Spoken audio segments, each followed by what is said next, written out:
ఒక కుటుంబాన్ని నువ్వు కలిగి ఉన్నప్పుడు ఆ కుటుంబాన్ని పోషించాలి, సంరక్షించాలి, భార్యా బిడ్డల్ని సంరక్షించాలి. నీ మీద అనుకున్న ముసలివాండ్రైన తల్లిదండ్రులకు పట్టెడు అన్నం పెట్టాలి. ఇది బాధ్యత. ఒకవేళ ఒక దేవుని బిడ్డగా ఉన్న నీ ద్వారా జరగకపోతే నువ్వు అవిశ్వాసి కన్నా చెడ్డవాడివని వాక్యంలో ఉంది. తిమోతికి రాసినటువంటి మొదటి పత్రిక 5వ అధ్యాయం 8వ వచనం ఒక్కసారి చూసి అండర్లైన్ చేసుకో. ఎవడైనను ఒక భార్యగా, ఒక భర్తగా, ఒక కొడుకుగా, కూతురుగా, తల్లిగా, తండ్రిగా దేవుడు నీకు ఇచ్చిన బాధ్యతలు నువ్వు సంరక్షించాల్సిన వ్యక్తుల విషయంలో నువ్వు సీరియస్గా ఉండకపోతే, బాధ్యతగా వ్యవహరించకపోతే నువ్వేమై ఉన్నావు చూడు అక్కడ.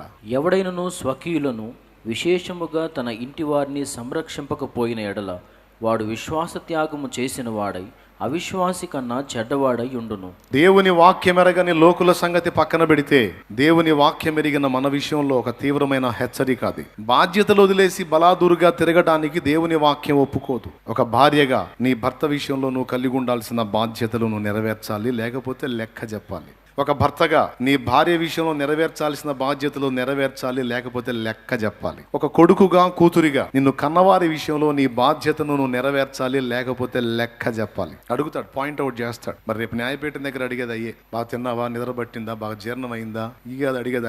అక్కడ అడిగేది ఏంటంటే, నేను నీకు చాలా విషయాలు అప్పచెప్పాను, ఎంతవరకు సమర్థవంతంగా నెరవేర్చావు అని అడుగుతాడు.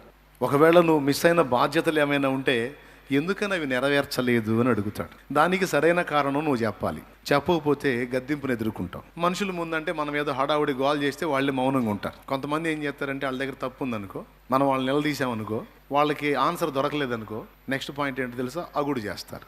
అర్థమైందా? ఏం చేస్తారు?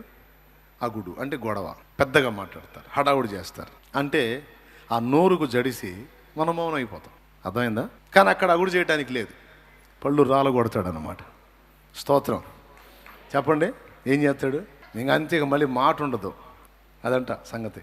అడుగుతాడు, అక్కడ లెక్క అడుగుతాడు, లేఖనము చూపించి అడుగుతాడు. నా గ్రంథములో, నా లేఖనములో నేనేం చెప్పాను? స్వకీయులను విశేషముగా తన సొంత ఇంటి వారిని సంరక్షింపకపోతే వాడు విశ్వాస త్యాగం చేసిన వాడై అవిశ్వాసి కన్నా చెడ్డవాడవుతాడని నేను చెప్పాను కదా, ఎందుకు ఆ మాటను నువ్వు తీవ్రంగా తీసుకోలేదని అడుగుతాడు. మనం ఆన్సర్ చేసుకోవాలి రేపు అక్కడ.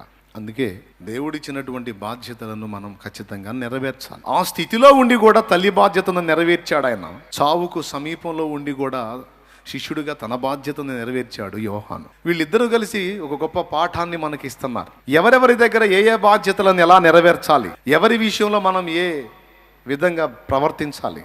నీకు ఇచ్చింది చిన్న బాధ్యత అయినా పెద్ద బాధ్యత అయినా